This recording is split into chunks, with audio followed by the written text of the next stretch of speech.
Dr. M.C. Sundaraja. He completed his undergraduate studies from Madurai Kamaraj University and went on to complete his Masters in Structural Engineering from the same.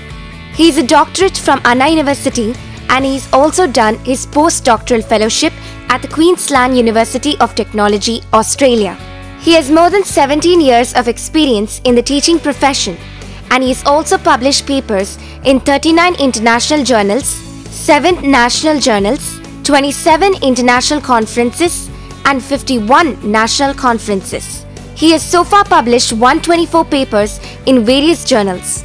He went on to receive the Best Research Paper Award from IFERP, a unit of VVERT and NIRE on 4th April 2015. He has also received Outstanding Faculty Award from the Venus International Foundation Faculty Award, VIFFA, in the year 2015.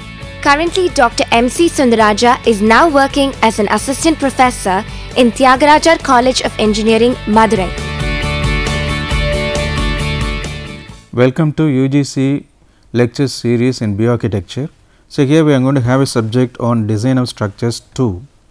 In this subject, we are going to have a detailed analysis and design of concrete elements such as beams, slabs and columns using various methods of design.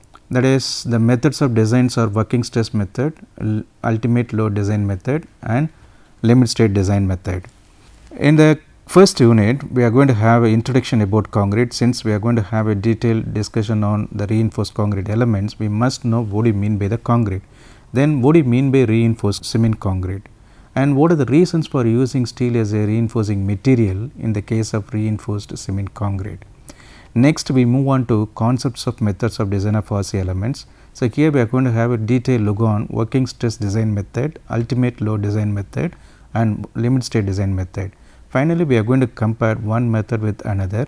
Then finally, we are going to find out, or we are going to discuss about what are the advantages of the rational and practical design method, that is a limit state method over other method. Next, we are going to have a detailed analysis and design of the beams using the working stress method. In this, we are going to have first assumptions which are made in the working stress method. Based on the assumptions, we are going to analyze and design of rectangular beam first. Next, we are going to analyze the flanged beam.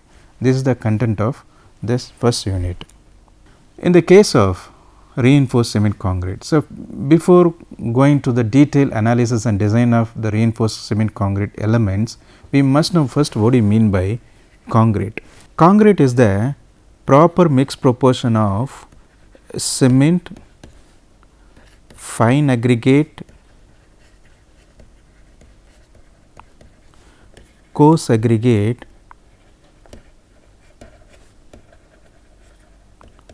with a correct or design water cement ratio. This is the concrete. So, concrete means is a proper mixed proportion of cement, fine aggregate, coarse aggregate with a designed or water cement ratio. The water cement ratio which is normally designed based on some IS method or any other method which are available. Now, here this concrete which is otherwise called as plain cement concrete, shortly called as PCC.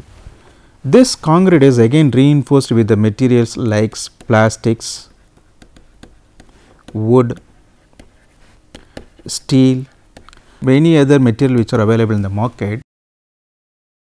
The concrete will be called as reinforced cement concrete.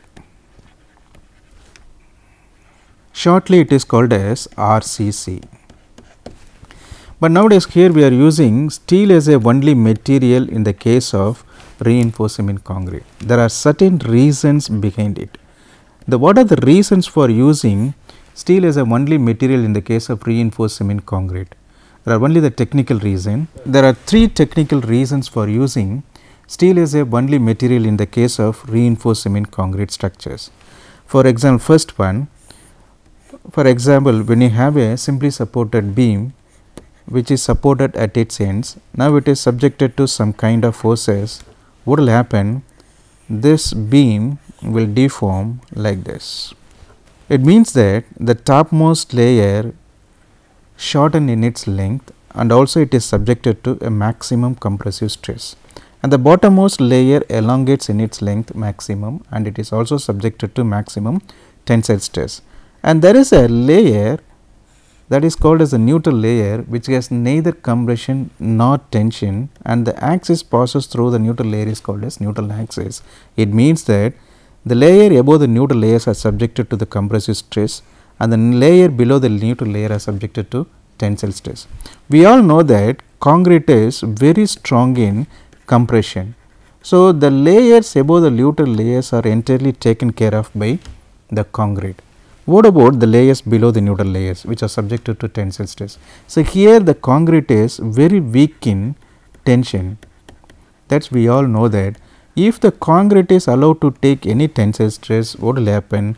There is the crack which is formed. So, it is not supposed to take any tensile stress. We need to provide certain alternative materials that is used to resist the tensile stress.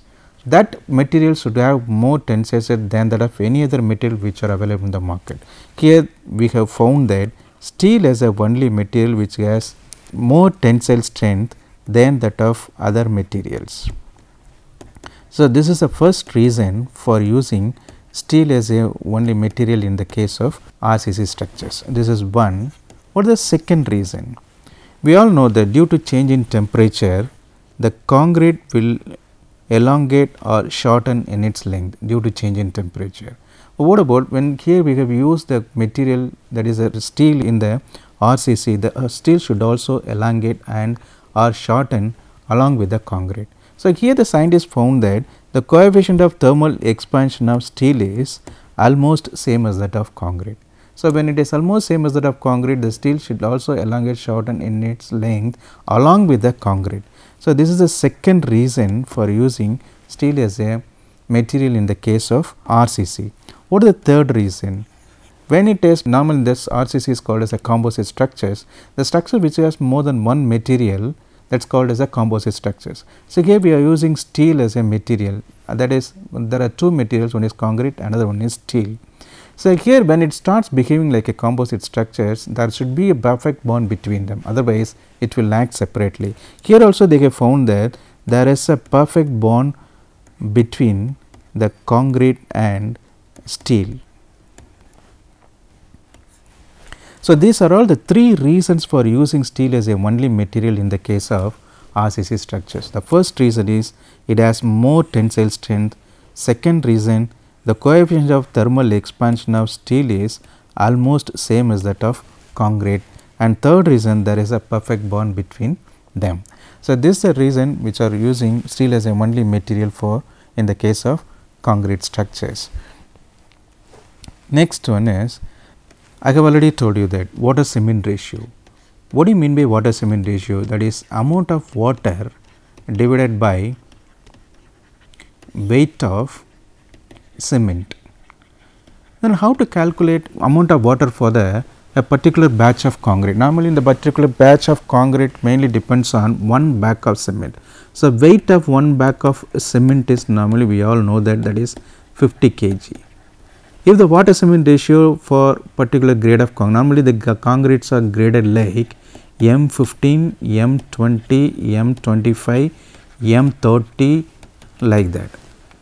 So, here for normally in the case of RCC structures, the minimum grade of concrete should be used as M20 grade. It starts from M20 grade concrete. This is as per IS 456 2000. So, for example, if the water cement ratio which has been designed by some method for M20 grade concrete as 0.5. And how to calculate amount of water required for a particular batch of concrete. So, water cement ratio, water divided by cement is equal to 0.5. The water is equal to 0.5 into the weight of cement, that is 50 kg, that is equal to 25 liters. This is the way of calculating amount of water for a particular batch of concrete or a particular for 50 kilogram of the concrete. So, here we have seen what do you mean by concrete, what are the reasons, then what do you mean by reinforced cement concrete, what are the reasons for using steel as a only material in the case of reinforced cement concrete, and what do you mean by water cement ratio, and then how to calculate amount of water for the particular batch of concrete for the various grades of steel. Now here we have discussed about the grade of concrete. The grade of concretes are graded like M15, M20, M25, M30, M35 like that. So here M refers to mix proportion, or it is called as mix. What does the numerals refer to? That is 35 for example. The 35 here it is called as characteristic compressive strength of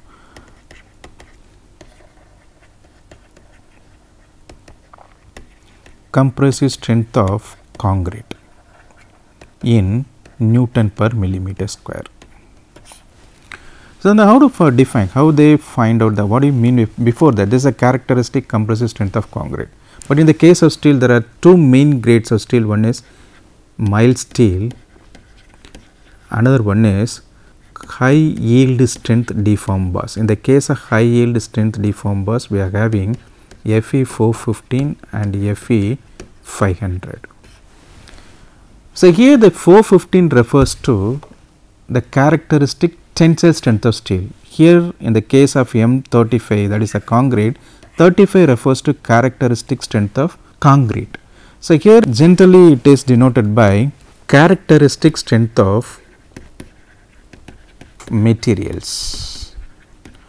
What do you mean by characteristic strength of materials? As per IS 456 2000, characteristic strength of material is the strength of materials below which not more than 5% of test results are expected to fail. What does it mean? What is the reason behind it? Why they prescribe the not more than 5% of test results may be expected to fail? In the case of reinforced cement concrete, there are two different cases. There are, one is strength of materials, another one is loads on the structures. Here we are using two different materials, one is concrete, another one is steel. We all know that. What about the strength of concrete? The strength of concrete which is subjected to wider change of variation. Why? So, here the concrete mainly depends on workmanship. So, the strength of concrete normally subjected to wider change of variation which is due to the workmanship, but it is not like in the case of steel, since the steel is manufactured under strict quality control in the factory. Now, we come to the loads on the structure. There are two different loads, one is live load, another one is dead load. The dead load we can easily estimate, that is the dead load can be accurately measured once we know the thickness of the member and also its unit weight of the material, but it is not like in the case of live load. Live loads are subjected to wider range of variation. So, here in the case of materials as well as the loads which are subjected to wider range of variation, there cannot exist minimum value of strength of material and the maximum load on the structures. There is always probability that the strength should be always must be very less than the prescribed strength of the materials or the structures.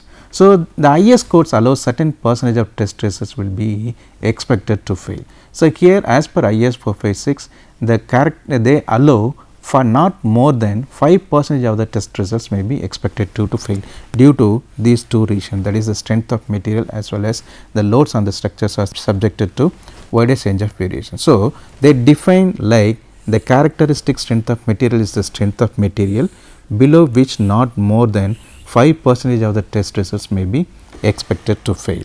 So, this is about the characteristic strength of material.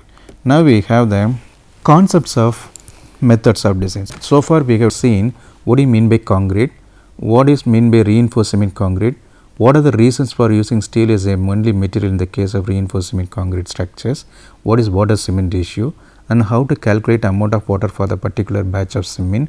Then what do you mean by grades of concrete and grades of steel. In the case of grades of concrete we have seen what do you mean by M, what the numerals refers to. So, here the numerals are refers to characteristic strength of materials. The characteristics as per IS 456 they defined like characteristic strength of materials is strength of materials below which not more than 5% of the test results are expected to fail. Then we have also seen why they have allowed certain percentage of the test results may be expected to fail.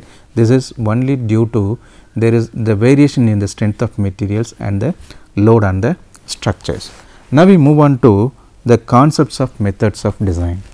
There are three different methods which are used to design the structure. They get predicted. One is working stress design method, second one is ultimate load design method, third one is limit state design method. Before that, so here we are going to have the working stress method. Before that, what do you mean by stress? How to explain the stress? Is a stress when the material is subjected to any kind of forces is that force which try to change the shape of the materials. We all know that the material which consists of many number of molecules or particles. So, the particles or molecule which constitute the material or the body which tries to resist the change in the shape of the body. So, as the resistance increases, the deformation increases. When the full resistance to the external force is set up, the deformation stops. Or if the body is not able to develop any resistance to the external force, the deformation goes on continuing up to the failure. So, the resistance to the deformation per unit area of the body is called as stress, and the corresponding deformation, that is the change in deformation per unit length of the body, is called as strain. Now, here we have seen working stress. We have seen what do you mean by the stress. Stress is when an external system of forces which is acting on the body, it is trying to change the shape of the body. The particles or molecule which constitute the body resist the change in the shape of the body. So, the resistance increases, the deformation increases. When the resistance to the external force is set up, the deformation stops. If the body is not able to develop the full resistance to the external force, the deformation goes on continuing up to the failure. So, the resistance per unit area of the body is called as a stress, and the corresponding deformation per unit length of the body is called as the strain. Now, we come to what do you mean by working stress. Before that, what do you mean by ultimate stress? Before that, what do you mean by ultimate load? The load at which the material can sustain before breaking is called as ultimate load, and the corresponding stress is called as ultimate stress. But in practice, the material or any structure which was not subjected to ultimate stress, when it reaches the ultimate load or stress, it starts failure. So, the actual value of the stress is kept much less than the ultimate load, and it is always well within the elastic limit. So, the maximum value of the load to which the material can be actually subjected is known as working load, and the corresponding stress is called as working stress. So, here there is a difference between what do you mean by working load and ultimate load, and working stress and ultimate stress. So, ultimate load means the load at which the material can sustain before breaking, and the corresponding stress is called the ultimate stress. Normally in practice, the materials or any structure which are not subjected to ultimate load, the actual value of load is kept much less than the maximum value of the load, that is much less than the ultimate load, and it always should be well within the elastic limit. So, the actual value of the load or the maximum value of the load to which the material can be actually subjected is known as working load, and the corresponding stress here it is called as working stress. So, here I have told that there is an elastic limit. What do you mean by elastic limit? Before that, what is mean by elasticity? The property of the material to return back to its original position after the removal of external force is called as elasticity. On the removal of external forces, the stress can completely disappear, but the deformation need not fully disappear. So, the limiting value of the load that can be found up to within which the deformation can completely disappear on the unloading. So, the load corresponding to that limiting value of the load is called as elastic limit. So, here this method which is mainly talk about the material which are subjected within the elastic limit, and is talk about the elasticity, property of the elasticity, or this material which is normally up to the elastic limit, This method is otherwise called as elastic design method. This method is always called as elastic method due to the material which are subjected only up to its elastic limit. So, they consider the materials are only up to their elasticity. So, here another one mechanics they have used here, it is called as modular ratio. The modular ratio, which is normally denoted by m equal to 280 by 3 sigma CBC. This is another well known mechanics here they have used. Now, here when we talk about the ultimate stress and the working stress method, when we go about the ratio, that is ultimate stress divided by working stress, that is called as factor of safety. We all know that. So, what about the factor of safety they have used in the case of working stress method? For example, in the case of concrete, the concretes are graded like M20, M25, M30, M35, something like that. We can also take M15. The working stress of the M15 grade concrete is 5 and the ultimate stress of the M15 grade concrete is 15. For M15, M refers to the mix, 15 refers to characteristic compressive strength of concrete, or otherwise called as maybe the ultimate stress. When you have the factor of safety, that is 15 divided by 5, that is equal to 3. So, here they have used 3 as the factor of safety for concrete. In similar manner, M20 grade concrete, as per IS code, the working stress here it is 7, and for M25 it is 8.5. So, when you have here, and for M30 grade concrete it is 10. Here the ultimate stress of M20 grade concrete is 20, and here it is 25, here it is 30. So, when you have 20 divided by 7 or 25 divided by 8.5 or 30 divided by 10, that may be nearly equal to 3. So, they have used huge amount of factor of safety for concrete, that is 3. In the case of steel, there are 3 grades of steel, that is mild steel, another one is Fe 415, Fe 500. The working stress of mild steel here it is 140 Newton per millimeter square. For Fe 415 it is 230, and here I think it is 275, and here ultimate stress of mild steel grade concrete is 250 Newton per millimeter square. Ultimate stress of Fe 415 is 450 Newton per millimeter square. For 500 it is 500. So, when you have the factor of safety 250 divided by 140, it may be 1.8, and 415 divided by 230, here it may be 1.8, 500 divided by 275, it may be 1.8. So, here they have used again huge amount of factor of safety for steel. So, that is why this method is not economical when compared to the other two method. So, they have used huge amount of factor of safety, that is 3 for concrete and 1.8 for steel. Due to that, here this method, which is normally failed to give the maximum load on the structure, serviceability and exact economy in design and idea of reserve strength of member, and also the actual stresses developed in the structure at the working load, which is completely differed from the theoretical values. This is a second reason for the failure of this working stress method. And here the reason behind is the assumption that concrete is assumed as an elastic material. Perfectly it is not correct, on the contrary it is more complex material. So, this is something introduction about the working stress method. Then they found the ultimate load design method. In the case of ultimate load design method, but in the case of working stress method, they have taken concrete as a plastic material, but here they have considered inelastic and plastic behavior of concrete and steel.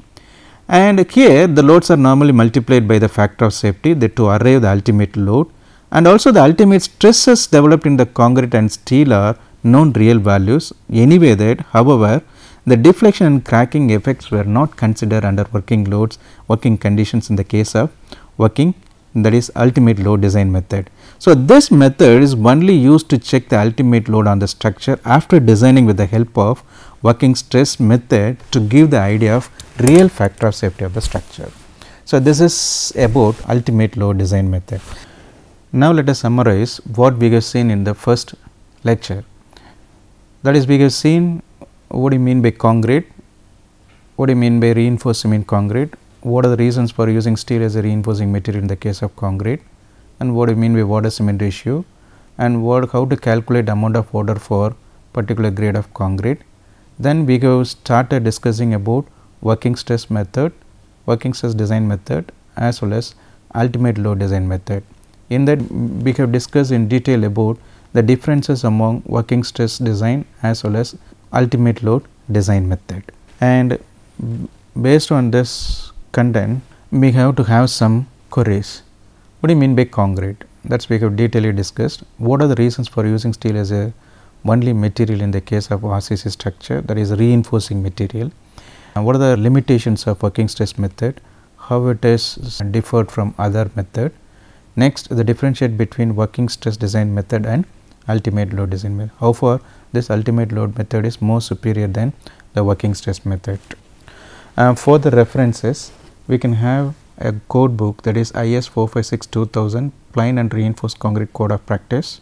Then we can have the book by S.N. Sinha, that is reinforced concrete design. Now we come to the end of the first lecture. Thank you.